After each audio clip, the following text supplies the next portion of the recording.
sinopsis cerpen atau dari keputusan keliru. Lia menerima telepon dari Yuni sahabatnya yang dilanda kekecewaan terhadap orang tuanya.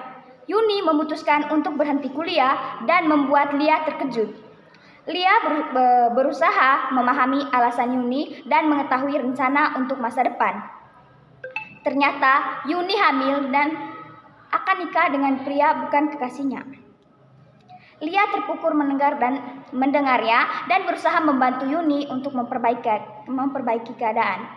Lia memberikan nasihat agar Yuni tidak mengulangi kesalahan masa lalu. Yuni akhirnya menyadari dan bertekad untuk menata hidupnya kembali. Dia tetap mengasihi orang tuanya dan berusaha untuk memperbaiki hubungan mereka. Tema dari cerpen. Cerpen ini mengangkat tema tentang persahabatan, keluarga, dan konsekuensi dari keputusan yang keliru. Diwarnai dengan berbagai majas, cerita ini mengajak pembaca untuk merenungkan pentingnya pertimbangan matang dalam mengambil keputusan dan dampak pada kehidupan. Yang berikutnya amanat.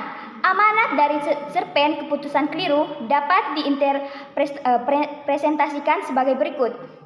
Yang pertama, pentingnya mempertimbangkan konsekuensi sebelum mengambil keputusan. Yang kedua, keberanian untuk bertanggung jawab. Yang ketiga, pentingnya komunikasi dan saling pengertian.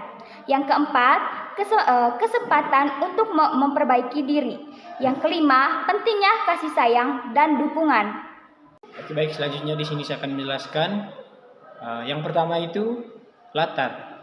Yang terdapat pada cerpen keputusan keliru, yang pertama itu latar tempat. Nah, yang pertama itu di rumahnya Lia. Terus yang kedua di kampus. Yang ketiga kafe. Terus yang keempat rumah Yuni di latar waktu. Yang pertama itu siang hari. Pada saat sore hari saat Lia dan Yuni bertemu di kafe. Selanjutnya pada saat malam hari saat Yuni menceritakan rahasianya kepada Lia di rumahnya. Selanjutnya latar suasana.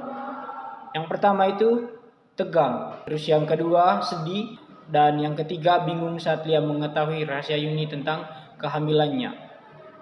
Dan yang terakhir ada penyesalan saat Yuni menyadari kesalahan dan ingin memperbaiki hidupnya. Yang berikut sudut pandang. Sudut pandang yang terdapat pada cerpen keputusan keliru adalah sudut pandang orang pertama. Cerita ini diceritakan dari sudut pandang Lia, seorang teman Yuni yang mengetahui tentang keputusan keliru Yuni untuk berhenti kuliah dan menikah di usia muda. Cerita ini menggunakan kata ganti orang pertama, aku, untuk menunjukkan bahwa Lia adalah orang yang menceritakan kisah ini.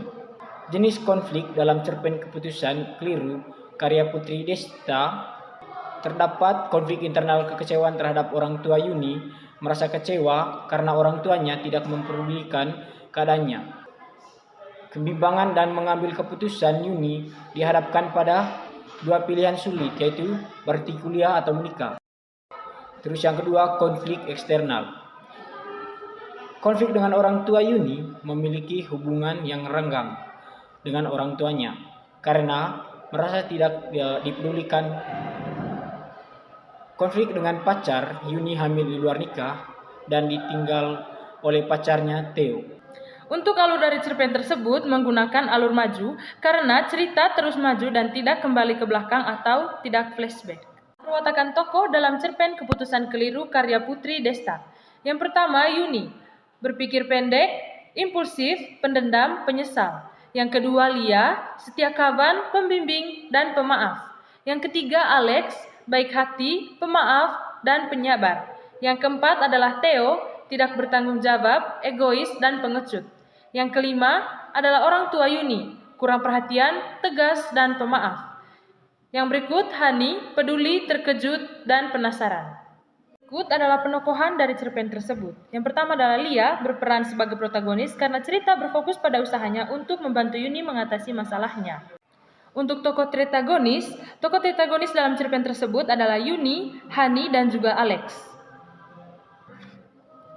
Dalam cerpen keputusan keliru, penokohan tidak terlalu terpaku pada pembagian peran antagonis dan protagonis yang jelas.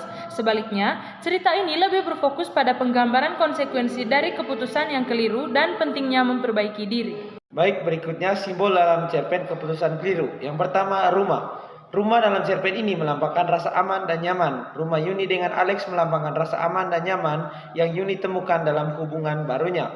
Yang kedua, gelap dan terang.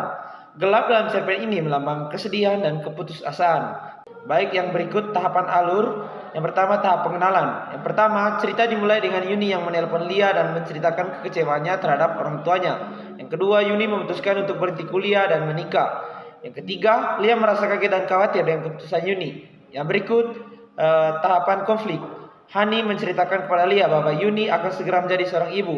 Yang berikut, Lia semakin kaget karena Yuni belum menikah. Lia mencoba untuk menelpon Yuni, tetapi yang mengangkat telepon adalah Alex, suami Yuni. 2 minggu kemudian, Lia mengunjungi Yuni dan Alex. Yang berikut, tahap klimaks. Yuni menceritakan kepada Lia bahwa dia menikah dengan Alex karena hamil dengan Theo, pacarnya yang kabur ke luar negeri. Yuni menyesali keputusannya dan merasa bersalah kepada Lia. Yang berikut, tahap anti klimaks. Lia menasihati Yuni untuk tidak terus-menerus hidup dalam kegagalan. Lia mendorong Yuni untuk menjadi orang tua yang baik dan mengasihi orang tuanya. Yuni mulai menunjukkan harapan untuk menjalani hidup yang lebih baik. Yang berikut, majas dalam cerpen keputusan keliru. Yang pertama, personifikasi. Contohnya, handphoneku berbunyi. Kalimat memberikan sifat manusia. Pikiranmu timbul pertanyaan, yang artinya kalimat memberikan sifat manusia. Yang kedua, majas metafora. Contohnya, hatiku teriris. Yang ketiga adalah majas simile. Nada dering. Wajahnya mulai sedikit cerah seakan ia baru harus dimulai untuk meraih harapan Fong yang lebih baik. Yang keempat, majas hiperbola. Aku sudah berulang kali memperingatkan Yuni supaya dia berhati-hati. Kalimat mengungkapkan tindakan memperingatkan dengan berlebihan atau berulang kali. Yang terakhir adalah majas ironi. Dia menikah pun mereka biasa-biasa saja, mengungkapkan kekecewaan dengan perkataan yang berlawanan dengan kenyataan.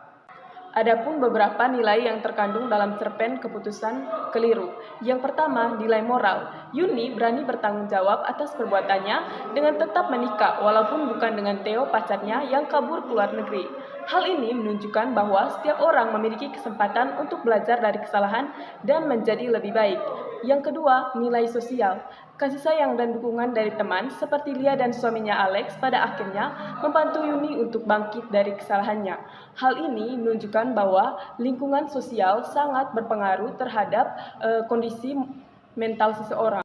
Selanjutnya yaitu pandangan pengarang terhadap ide atau konflik yang terdapat dalam cerpen keputusan keliru. Yang pertama, sorotan terhadap pentingnya komunikasi dan pemahaman. Pengarang mungkin ingin menyampaikan pentingnya komunikasi yang baik antara orang tua dan anak. Ketidakpuasan Yuni terhadap orang tuanya yang tidak memberinya uang kuliah menjadi salah satu pemicu keputusan yang salah. Cerita ini menunjukkan bahwa komunikasi yang terbuka dan saling pengertian dapat mencegah terjadinya kesalahpahaman dan keputusan yang impulsif. Yang kedua, simpati terhadap Yuni. Meskipun Yuni membuat keputusan yang salah, pengarang tidak lantas menggambarkan sebagai sosok yang sepenuhnya negatif. Cerita ini menunjukkan Yuni sebagai sosok yang memiliki rasa penyesalan dan keinginan untuk memperbaiki diri. Yang terakhir yaitu kritikan terhadap cerpen keputusan keliru. Yang pertama dari kelebihannya. Yang pertama, tema yang relevan. Cerpen ini mengangkat tema yang relevan dengan kehidupan remaja, yaitu tentang pengambil keputusan yang keliru dan dampaknya. Yang kedua, alur cerita yang menarik. Cerita ini dikemas dengan alur yang menarik dan penuh kejutan. Pembaca akan terus dibuat penasaran dengan apa yang akan terjadi selanjutnya. Adapun kekurangan cerpen ini, yang pertama, ending yang terburu-buru. Ending cerita terasa terburu-buru dan kurang memuaskan. Pembaca mungkin ingin mengetahui lebih lanjut tentang bagaimana Yuni menjalani hidupnya setelah pernikahannya. Yang kedua, kurangnya deskripsi. Cerita ini kurang memberikan deskripsi yang jelas tentang setting dan karakter.